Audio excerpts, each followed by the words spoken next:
This Red Sox lineup has the chance to be really good in 2024. Here's how.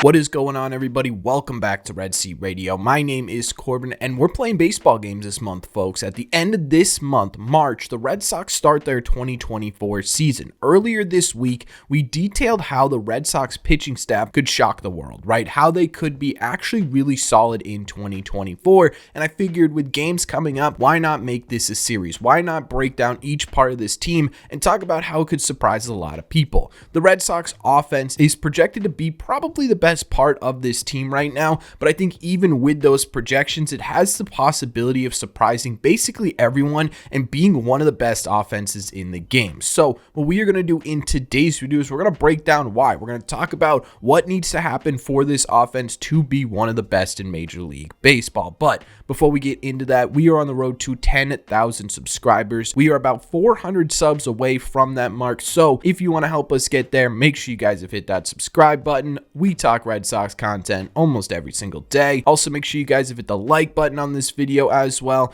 Really does help these videos out a ton, and it would mean a lot to me. Thank you all very much for clicking on this one. Let's get into it.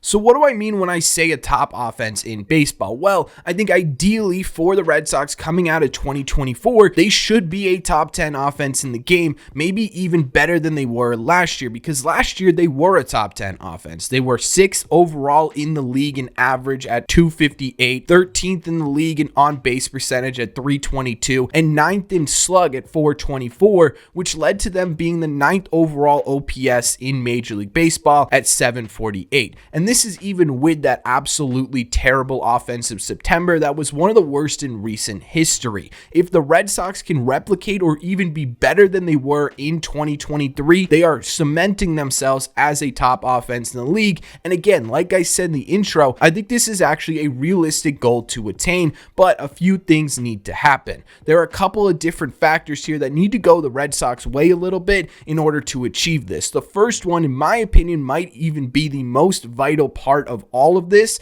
and that is that they need to get production from the right-handed hitters in this lineup. Right now, in terms of projections, the Red Sox have 4 of those guys. They have Trevor Story, Tyler O'Neill, Vaughn Grissom, and Connor Wong. Looking at each of these, I think Connor Wong just sort of is who he is at this point, at least at the plate. He's around an 80 OPS plus last year. He has a little bit of pop, and he can get hot from time to time and really sort of help the back end of this lineup, but I'm not really expecting anything big from Connor Wong in 2024, which leaves me with a couple of people, and I think the most important person of these right-handed group is Trevor Story. Trevor Story right now is projected to be your number 3 hitter, and there's a lot on the line with Trevor Story producing in this lineup, right? They're sort of putting their hopes for a successful lineup, at least from the right-hand side, on Trevor Story. Now, if the Red Sox can get Trevor Story back to even what he was in 2021, which wasn't anything super crazy, it was a 251 average with a 329 on base percentage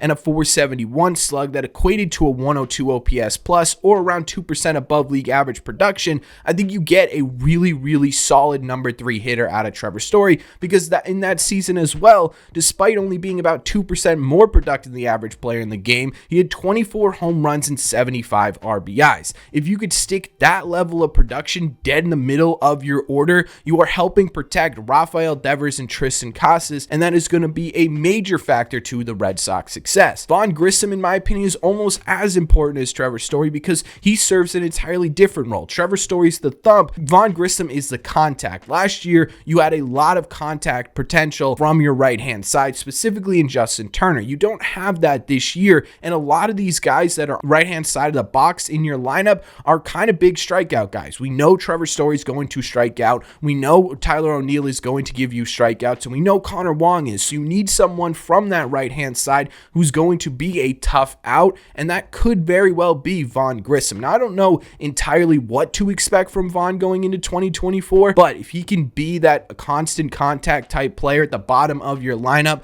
like a 6, 7, or 8 type guy, that completely deepens this lineup. It also gives you some options from the right-hand side in terms of versatility. And the last guy we haven't talked about from the right-hand side, in my opinion, sort of the X factor in all of this. Tyler Tyler O'Neill. We don't really know what we're going to get from Tyler O'Neill because it's been a while since he's been fully healthy. He looks fully healthy going into this season. His last fully healthy season was absolutely monstrous, but we don't know if he's going to be healthy for the season. If you can get production from Trevor Story, production from Vaughn Grissom, and you get some production from Tyler O'Neill, at least from the power department, all of a sudden the right-hand side of your lineup looks a whole lot better. And in my opinion, this might be the most vital part to the Red Sox being a top offense in baseball going into 2024. But there's other factors involved in this as well.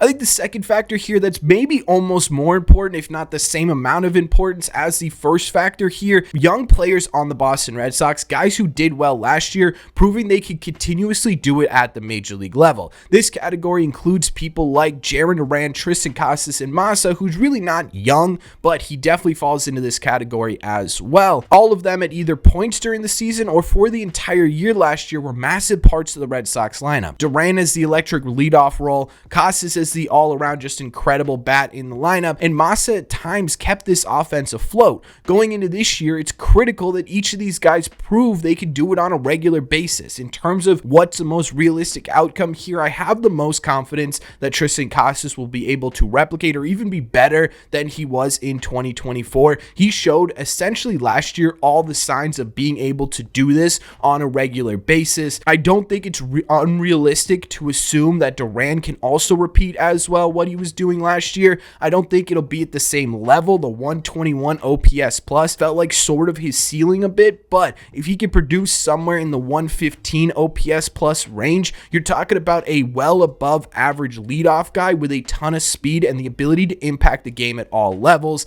And Masataka Yoshida, in my opinion, will be more consistent as well. Again, I don't think this is something unrealistic to assume. He had fatigue issues last year. This year, it's a normal spring training. There's no WBC, and he has the experience of what it takes to get through a 162 game season last year. If he figures out his fatigue issues, this dude's gonna be a monster. He just flat out is. Before he hit his wall in 2023, he was hitting at a 139 OPS plus, almost 40% better than the average hitter in Major League Baseball. If he could do that over the course of a 162, this really is another one of those X factors we talked about with Tyler O'Neill. Now, the 40% above league average production feels like a bit of a reach in terms of what Massa can give you, but I don't think it's unrealistic to assume that he could end up in the 120 OPS plus range. If these three guys can do what they did in 2023 at maybe a higher level or the same level consistently over the course of an entire season, this Red Sox offense will be in a really good place.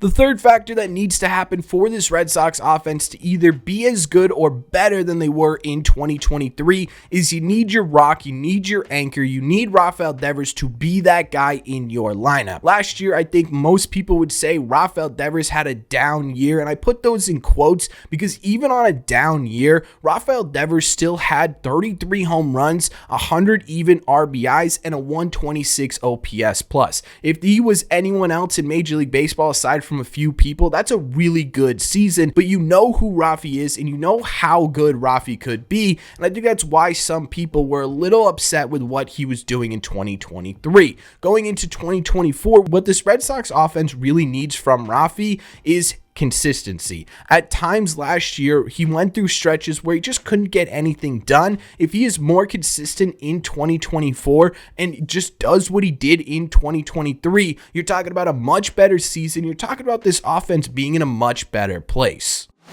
There's one more factor here that I think would really put the Red Sox over the edge and make them one of the best offenses in Major League Baseball, and I think this goes for the entire team. It's a team mentality approach, and it's also situational hitting. The Red Sox last year were actually really good when it came to hitting with runners in scoring position. Overall, as a team, they had the fourth highest average in Major League Baseball, but they're losing a big part of what made them successful last year with runners in scoring position in Justin Justin Turner going to a different team. Being able to make up for that loss and as a whole be able to hit well with runners in scoring position is going to obviously be extremely vital to the Red Sox success, but I think it goes a little bit deeper than that. I think it ultimately comes down to consistency, a word, if you were here last year, that I think you're cringing at hearing because we used that word so often during the 2023 season because it was just a roller coaster. For weeks at a time, the Red Sox offense would be towards the top of the league, if not the best in the league offensively, and then for other weeks or even months at a time, if you look at what happened in September, you might cry a little bit. They were really, really bad. If they're able to find a middle ground here where they're consistently a top offense in Major League Baseball, obviously things are going to go pretty well for them from the offensive side, right? But I think what it comes down to is being able to consistently use that approach with situational hitting, consistently be a team that's going to put damage on the board at least most of the time, right? There are obviously going to be games here and there where they're just simply can't get it done, or they face a tough pitcher that they weren't prepared for, or something like that. But overall, being consistent at the plate, in my opinion, might be the biggest factor going into 2024. And I know I've said that like 6 times now, but I feel like each of these are going to be extremely important to the Red Sox being successful in 2024. Overall, we're looking at the different pieces of the 2024 Red Sox. I would say most people are most optimistic about what this offense could be, but I truly think there's a level to this offense that even then could surprise a lot of people. If they could get these things done and do these things well, I'm truly convinced that they will be one of the more formidable offenses in the entire league. And we didn't even mention everything that could be a part of this. We didn't mention the X factor in terms of rookies like Wilyer Abreu or say Don Rafaela, who right now looks like he's going to be making the team, at least at this point in spring training, right? There are so many positive possibilities for this Red Sox offense, and in my opinion, it's the most excited part of the team I'm ready to watch. I'm ready to watch what this offense could do because I think this is going to be the part of the team that if they're successful in 2024, carries them. If they have a good 2024 season, in my opinion, it will be because the offense did their job. If they fail in 2024, I think it's going to come back to they just simply weren't consistent at the plate, and to me, that's going to be the biggest factor in all of this. But again, I'm super excited to watch this Red Sox offense, and I think even with the optimism surrounding the lineup,